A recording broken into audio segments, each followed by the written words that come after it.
बिस्मिल्लाहिर्रहमानिर्रहीम। अस्सलाम वालेकुम dear students, my name is Khizar Farooq. उम्मीद है आप तमाम लोग खैरियत से होंगे। आज का हमारा जो लेक्चर है वो है चैप्टर नंबर 2 क्लास नहम न्यूमेरिकल हैं। और अब हम सॉल्व करते हैं अपना पहला न्यूमेरिकल 2.6। इसको हम पढ़ेंगे और इससे जो है वो दिया गया मवाद लिखेंगे। एक ट्रेन रेस्ट की हालत से, इसका मतलब क्या है? इसका मतलब यह है कि हमें जो उसकी इनिशियल स्पीड दी हुई है वो कितनी है? 0 है, क्योंकि वो रेस्ट से चलना शुरू हुई है। 0.5 मीटर पर सेकंड स्क्वायर के एक्सेलरेशन के साथ, तो एक्सेलरेशन दिया गया है, ये हम लिख लेते हैं 0.5 मीटर पर सेकंड स्क्वायर चलना शुरू करती है। 100 मीटर का फासला को ऐसे जाहिर करते हैं और ये हमें दिया गया है 100 मीटर। तय करने के बाद ट्रेन की स्पीड किलोमीटर फ़ी घंटा में क्या होगी? हमने मालूम करनी है उसकी फाइनल स्पीड। तो अब हम इसको हल कर लेते हैं। अब हम गिवन डाटा को देखेंगे, दिए गए मवाद को, और जो हमने मालूम करना है कि कौन सी इक्वेशन यूज़ करके हम इस न्यूमेरिकल को हल कर सकते हैं। हमारे पास इनिशियल स्पीड है, एक्सेलरेशन है और फासला है। हमने फ़ाइनल मालूम करना है। अगर हम देखें कि वी फाइनल मालूम करने के लिए अगर हम देखें तो फर्स्ट इक्वेशन है हमारे पास v f is equal to v i plus a t. अब इस इक्वेशन को यूज़ हम कर सकते हैं, लेकिन कब? जब हमारे पास टाइम हो। हमारे दिए गए मवाद में टाइम नहीं है।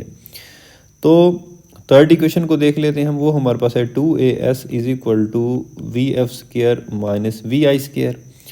अब इसमें हम वी फाइनल मालूम कर सकते हैं अगर हमारे पास एक्सेलरेशन हो, फासला हो और वी इनिशियल हो। अब ये तीनों चीज़ें हैं, तो इसका मतलब ये हुआ कि अब हम इस न्यूमेरिकल को हल कर सकते हैं थर्ड इक्वेशन ऑफ मोशन से कि 2as is equal to v f square minus v i square. जी, एक्सेलरेशन है हमारे पास 0.5 और फासला है हमारे पास 100 मीटर और वी फाइनल हमने जो है वो मालूम करना है और वी इनिशियल हमारे पास क्या है? 0 है। जब इसको हम मल्टीप्लाई करते हैं तो आंसर आता है 100 और इस तरफ से है वी एफ का स्क्वायर। तो हम इसे तरतीब से थोड़ा लिख लेते हैं कि वी एफ स्क्वायर बराबर आ गया 100। अब क्योंकि स्क्वायर है यहाँ पे, वो ख़त्म करने के लिए हमें क्या लेना पड़ेगा? जज़र। तो हम लिख देंगे कि जज़र लेने से, जी, तो वी एफ का स्क्वायर, इसका भी जज़र और यहाँ पे 100 का भी जज़र। इधर जज़र और मुरब्बा कट जाएगा तो वी एफ बराबर आ जाएगा 10 मीटर पर सेकंड। लेकिन उसने हमें कहा था कि जो जवाब है वो किस में हो? किलोमीटर फ़ी घंटा में हो। तो ये जवाब जो है, अब हमें इसको किलोमीटर फ़ी घंटा में चेंज कर देते हैं। अब किलोमीटर फ़ी घंटा में चेंज करने के लिए इसे हमें 3600 से जो है ज़रब देनी पड़ेगी और 1000 से इसको तकसीम करना पड़ेगा। तो अब हमारे पास जो जवाब है वो तब्दील हो जाएगा किलोमीटर फ़ी घंटा में। तो जवाब आ जाएगा 36 किलोमीटर फ़ी घंटा।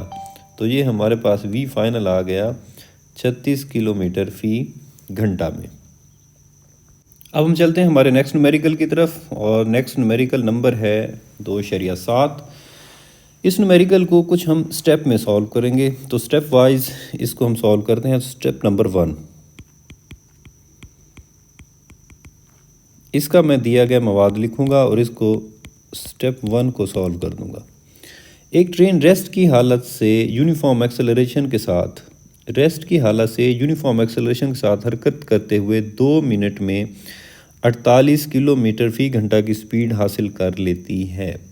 यहाँ तक मैं कंसीडर करता हूँ स्टेप नंबर 1 और इधर तक हल कर लेते हैं कि हमारे पास उसकी जो इनिशियल स्पीड है वो है 0 मीटर पर सेकंड, क्योंकि वो रेस्ट से चलना शुरू हुई।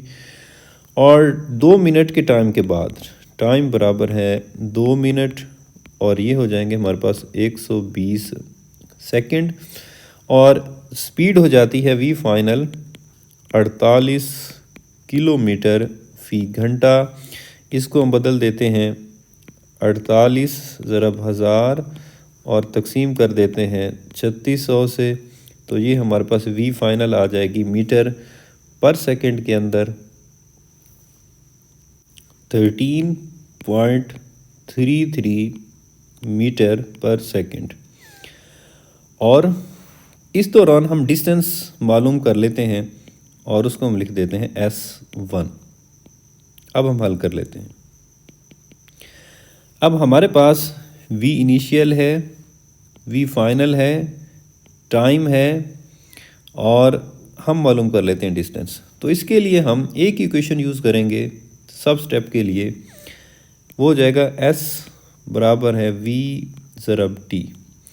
अगर किसी स्टेप में आपके पास दो स्पीड हो, V इनिशियल भी हो, V फाइनल भी हो, तो आप वहाँ पे ले लेना V एवरेज।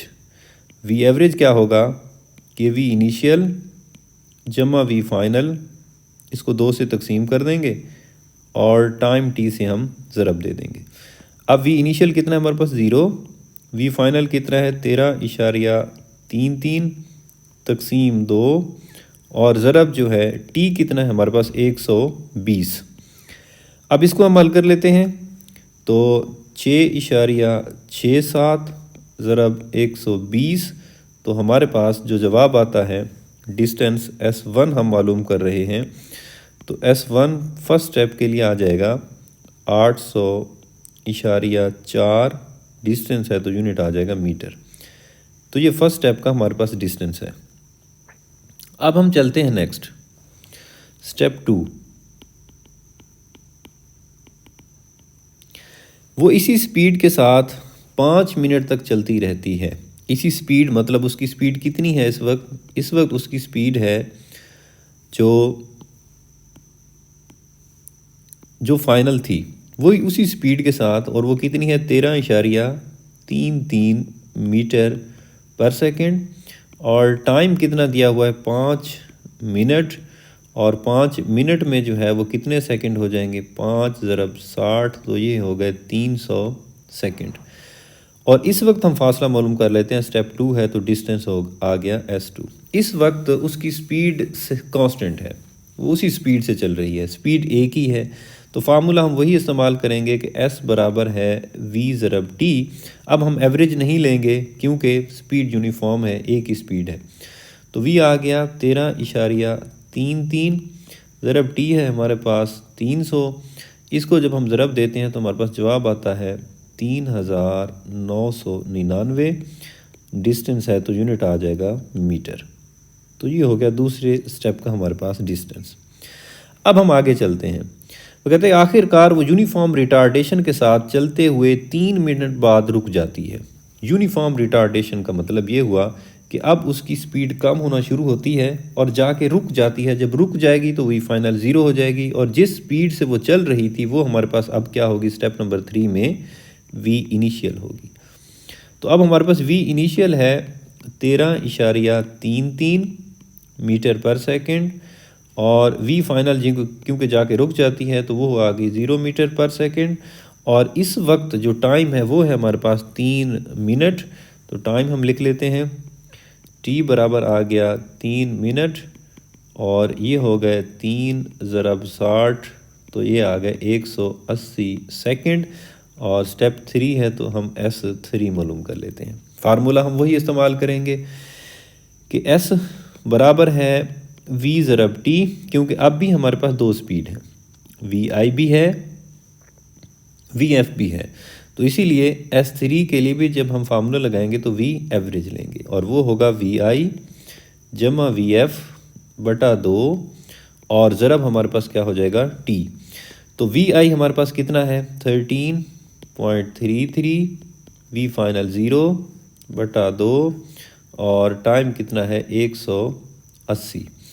अब जब हम इसको हल करेंगे तो ये आ जाएगा 6.67 ज़रब 180, तो जवाब आया हमारे पास 1200.6 मीटर। ये आ गया S3। अब तीनों स्टेप का हमारे पास जो है डिस्टेंस फासला मालूम हो गया, तो कुल फासला S बराबर आ जाएगा S1 जमा S2 जमा S3। S1 हमारे पास कितना था 800.4 जमा S2 हमारे पास कितना आया था 3000 999 और S3 है हमारे पास 1200.6। जब इन तमाम को हम जमा करते हैं तो हमारे पास जवाब आता है 6000। डिस्टेंस है तो यूनिट आ जाएगा मीटर। अब हम चलते हैं हमारे नेक्स्ट न्यूमेरिकल नंबर 2.8 पे, और यहाँ से हम इबारत पढ़ते हैं और दिया गया मवाद लिखते हैं। इसमें कहता है कि क्रिकेट बॉल को अमूदन ऊपर की तरफ हिट लगाई गई, बॉल 6 सेकंड के बाद ज़मीन पर वापस आई। तो थोड़ा सा रफ में हम इसको समझ लेते हैं कि हमें ये जो टाइम दिया गया है ये कौन सा है। कि क्रिकेट बॉल को हिट लगाई गई है और ये अपनी ज़्यादा से ज़्यादा बुलंदी तक पहुंची है। कितने टाइम में? 3 सेकंड जाते हुए लगाए, 3 सेकंड वापस आते लगाए। तो ये टोटल वक्त हमें कौन सा दिया गया है? 6 सेकंड। कि 3 सेकंड जाते हुए लगाए क्योंकि इस वक्त ग्रेविटेशनल एक्सेलरेशन कांस्टेंट होगा, तो 3 सेकंड जाते हुए लगेंगे, 3 सेकंड वापस आते हुए लगेंगे। जब ये अपनी ज़्यादा से ज़्यादा बुलंदी तक पहुंच जाएगी तो उस वक्त इसकी वी फाइनल क्या होगी? 0। और अगर ऊपर की तरफ अपवर्ड जा रही है तो उस वक्त जो ग्रेविटेशनल एक्सेलरेशन हम लेंगे वो लेंगे -10 मीटर पर सेकंड स्क्वायर। और हमसे पूछा है कि बाल की ज़्यादा से ज़्यादा बुलंदी और बाल की इब्तदाई वेलोसिटी मालूम करें। पहले हम बेजुज़ इसका पहले हल कर लेते हैं और मालूम कर लेते हैं बाल की इब्तदाई वेलोसिटी VI। इसके लिए हम दिया गया मवाद लिखते हैं कि टाइम 3 सेकंड जो ज़्यादा से ज़्यादा बुलंदी तक पहुंचते हुए लगा। जी ऊपर की तरफ बाल जा रही है तो -10 मीटर पर सेकंड स्क्वायर। मैक्सिमम हाइट तक, ज़्यादा से ज़्यादा बुलंदी तक उसकी वी फाइनल क्या होगी? 0 होगी। तो यहाँ से हम जो है VI मालूम कर लेते हैं। तो इसको हम हल करते हैं। अब देखें वर्टिकल मोशन है तो कौन सी इक्वेशन इस्तेमाल करके हम VI मालूम कर लेते हैं। अगर हम फर्स्ट इक्वेशन ऑफ मोशन लगाएं कि VF बराबर है VI जमा GT।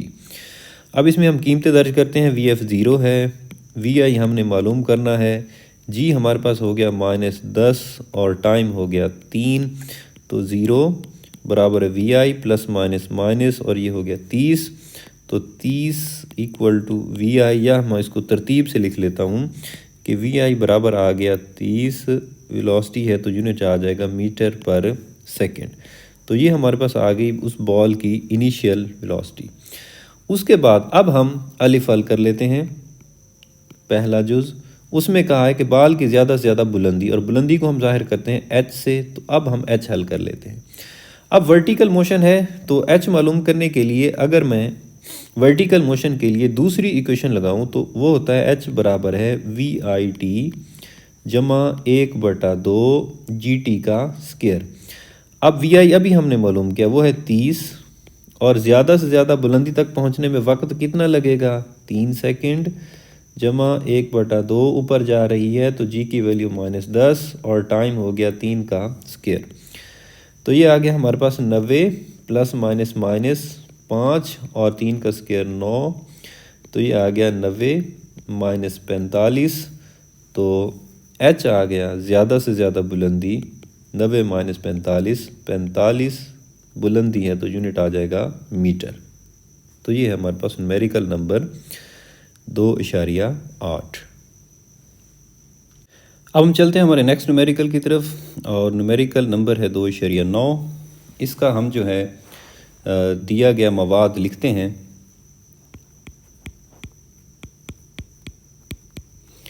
जब ब्रेक लगाए जाते हैं तो ट्रेन 800 मीटर का फासला तय करने के दौरान उसकी स्पीड 96 किलोमीटर फ़ी घंटा से कम होकर 48 किलोमीटर फ़ी घंटा हो जाती है।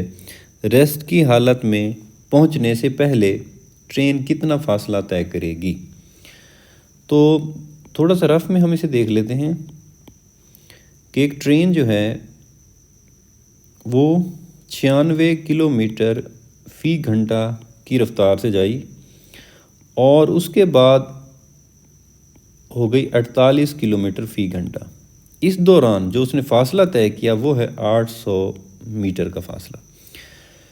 अब उसकी स्पीड 96 किलोमीटर फ़ी घंटा से 48 किलोमीटर फ़ी घंटा हो रही है। इस दौरान फासला 800 मीटर का तय कर रही है। तो इसका मतलब है सबसे पहले हम मालूम कर लेते हैं कि इस दौरान एक्सेलरेशन कितना पैदा हुआ है। फिर उसके बाद हम मज़ीद फासला देख लेंगे कि वो रेस्ट की हालत में जब पहुंच चुकी थी तो उसने मज़ीद कितना फासला तय किया था। तो पहले हम एक्सेलरेशन मालूम कर लेते हैं कि इस वक्त हमें जो VI दिया गया है वो है 96 किलोमीटर फ़ी घंटा। इसको हम मीटर फ़ी सेकंड में बदल लेते हैं, 1000 से ज़रब दे देते हैं और 3600 से तकसीम कर देते हैं। तो ये आ गया मीटर फ़ी सेकंड 26.67 मीटर फ़ी सेकंड। ये हमारे पास आ गई इसकी इनिशियल वेलोसिटी। उसके बाद 96 से कितनी हुई है 48, तो फाइनल कितनी है 48 किलोमीटर फ़ी घंटा। इसको भी हम मीटर फ़ी सेकंड में बदल देते हैं, 1000 से ज़रब दे देते हैं और 3600 से तकसीम कर देते हैं। तो V फाइनल हमारे पास आ गई 13.33 मीटर फ़ी सेकंड। इस दौरान फासला जो उसने तय किया है S वो हमारे पास है 800 मीटर। और हम मालूम कर लेते हैं एक्सेलरेशन कि इस दौरान एक्सेलरेशन कितना पैदा हुआ है। तो एक्सेलरेशन मालूम करने के लिए हम कौन सी इक्वेशन इस्तेमाल करें कि VI है, VF है और S है। तो इसका मतलब ये हुआ कि अब हम थर्ड इक्वेशन ऑफ मोशन से A मालूम कर सकते हैं, 2AS = VF square minus VI square. अब 2A फासला कितना है हमारे पास 800 मीटर, V फाइनल कितनी है 13.33 इसका स्क्वायर माइनस V इनिशियल कितना है हमारे पास 26.67 इसका भी स्क्वायर आ जाएगा। 2 को और 8 को जब हम ज़रब देंगे तो ये आ जाएगा 1600, साथ एक्सेलरेशन खड़ा है। 13.33 का जब हम स्क्वायर लेंगे तो ये आएगा 177.6889 माइनस 26.67 का जब हम स्क्वायर लेंगे तो ये आएगा 711.2889। जब इसको माइनस करेंगे तो हमारे पास जवाब आ जाएगा -533.6 और इधर हमारे पास खड़ा है 1600 ज़रब A। तो एक्सेलरेशन हमारे पास आ जाएगा -533.6 तकसीम 1600। जब हम इसको तकसीम करते हैं तो जवाब आता है -0.3335। एक्सेलरेशन है तो यूनिट आ जाएगा मीटर पर सेकंड स्क्वायर। तो ये जब उसकी स्पीड कम हुई तो एक्सेलरेशन पैदा हुआ जिसे डीसेलरेशन कहेंगे, -0.3335 मीटर पर सेकंड स्क्वायर। अब हमें कहता है कि रेस्ट की हालत तक पहुंचने से पहले, तो इसका मतलब मज़ीद ट्रेन अब चली और वो किस में चली गई है अब रेस्ट में चली गई। जब रेस्ट में चली गई तो इसकी स्पीड कितनी हो जाएगी मीटर पर सेकंड। तो अब वो 48 से रेस्ट में चली गई। तो अब इनिशियल क्या होगी, अब V इनिशियल होगा उसका 48 किलोमीटर फ़ी घंटा। इसको हम बदल लेते हैं मीटर पर सेकंड में जो ऑलरेडी हम बदल चुके हैं। तो ये हमारे पास आ जाएगा 13.33 मीटर पर सेकंड V इनिशियल अब उसका, और V फाइनल कितना है वो है 0 मीटर पर सेकंड। और इस दौरान जो फासला कवर हुआ वो हम मालूम करना चाह रहे हैं। एक्सेलरेशन अभी हमने मालूम किया, उसको भी हम लिख लेते हैं, वो है -0.3335 मीटर पर सेकंड। और अब हम मालूम कर लेते हैं फासला S। अब देखें दोबारा हमारे पास V इनिशियल है, V फाइनल है, एक्सेलरेशन है। तो अब हम जो है किस इक्वेशन को यूज़ करें और हम फासला मालूम कर लेते हैं दोबारा वही से थर्ड इक्वेशन ऑफ मोशन कि वी नो दैट कि 2AS बराबर होता है VF square minus VI square. 2 acceleration कितना है -0.3335। S हमने मालूम करना है। V फाइनल हमारे पास 0 है माइनस V इनिशियल हमारे पास कितना है 13.33 का स्क्वायर। तो अब हम इसको हल करते हैं। जब हम इन दोनों को ज़रब देते हैं तो हमारे पास जवाब आता है -0.667 और साथ में हमारे पास खड़ा है एस, और इसका जब हम स्केयर लेते हैं तो हमारे पास जवाब आता है 177.6889। तो अब हम एस मालूम कर लेते हैं। -177.6889 और तकसीम हो जाएगा -0.667। जब इसको हम तकसीम करेंगे तो जवाब आ जाएगा 266.4। फासला है तो यूनिट आ जाएगा मीटर। तो ये था हमारे पास न्यूमेरिकल नंबर 2.9। अब हम चलते हैं हमारे लास्ट न्यूमेरिकल की तरफ। 2.10 वो कहता है मुदरजा बाला मशकी सवाल 2.9 में ब्रेक लगाने के बाद ट्रेन के रुकने का वक्त मालूम करें। अब हम देखते हैं कि इसमें हम क्या लिखें। दिया गया मवाद कि ट्रेन जो है वो तो चली थी 96 किलोमीटर फ़ी घंटा की रफ्तार से और दरमियान में 48 हुई और आखिर में जाके रुक गई। तो उसकी स्पीड कितनी हो गई? 0 मीटर पर सेकंड। इस दौरान कितना टाइम लगा उसको शुरू से लेकर आखिर तक, ये अब जो है यहाँ पे हम लिख लेते हैं। तो हमारे पास वी इनिशियल है 96 किलोमीटर फ़ी घंटा, इसको हम बदल लेते हैं 96 ज़रब 1000 तकसीम कर देते हैं हम 3600 से। तो वी इनिशियल हमारे पास आ जाएगा 26.67 मीटर पर सेकंड। वी फाइनल है हमारे पास 0 मीटर पर सेकंड, और एक्सेलरेशन भी हमने निकाला था, वो हमारे पास आया था -0.3335 मीटर पर सेकंड स्क्वायर। अब हमें क्या चाहिए? हमें चाहिए कुल वक्त, टाइम चाहिए। तो अब हम इसको हल करते हैं कि वी इनिशियल है, वी फाइनल है, एक्सेलरेशन भी है और टाइम हमने मालूम करना है। तो अगर हम फर्स्ट इक्वेशन ऑफ मोशन इस्तेमाल करें कि वी एफ बराबर है वी आई जमा ए टी, तो वी एफ हमारे पास 0, वी आई हमारे पास हो गया 26.67, एक्सेलरेशन है हमारे पास -0.3335 और टाइम हमने मालूम करना है। अब 26.67 इधर आके माइनस हो जाएगा, तो माइनस का 26.67 बराबर है -0.3335 और ज़रा आ गया टाइम। अब ये इधर आके डिवाइड हो जाएगा, तो ये आ जाएगा -26.67 तकसीम हो गया -0.3335 और यह आ गया टाइम। जब इसको हल करते हैं तो जवाब आता है हमारे पास 80। टाइम है तो यूनिट आ जाएगा सेकंड। तो ये कुल वक्त आ गया हमारे पास।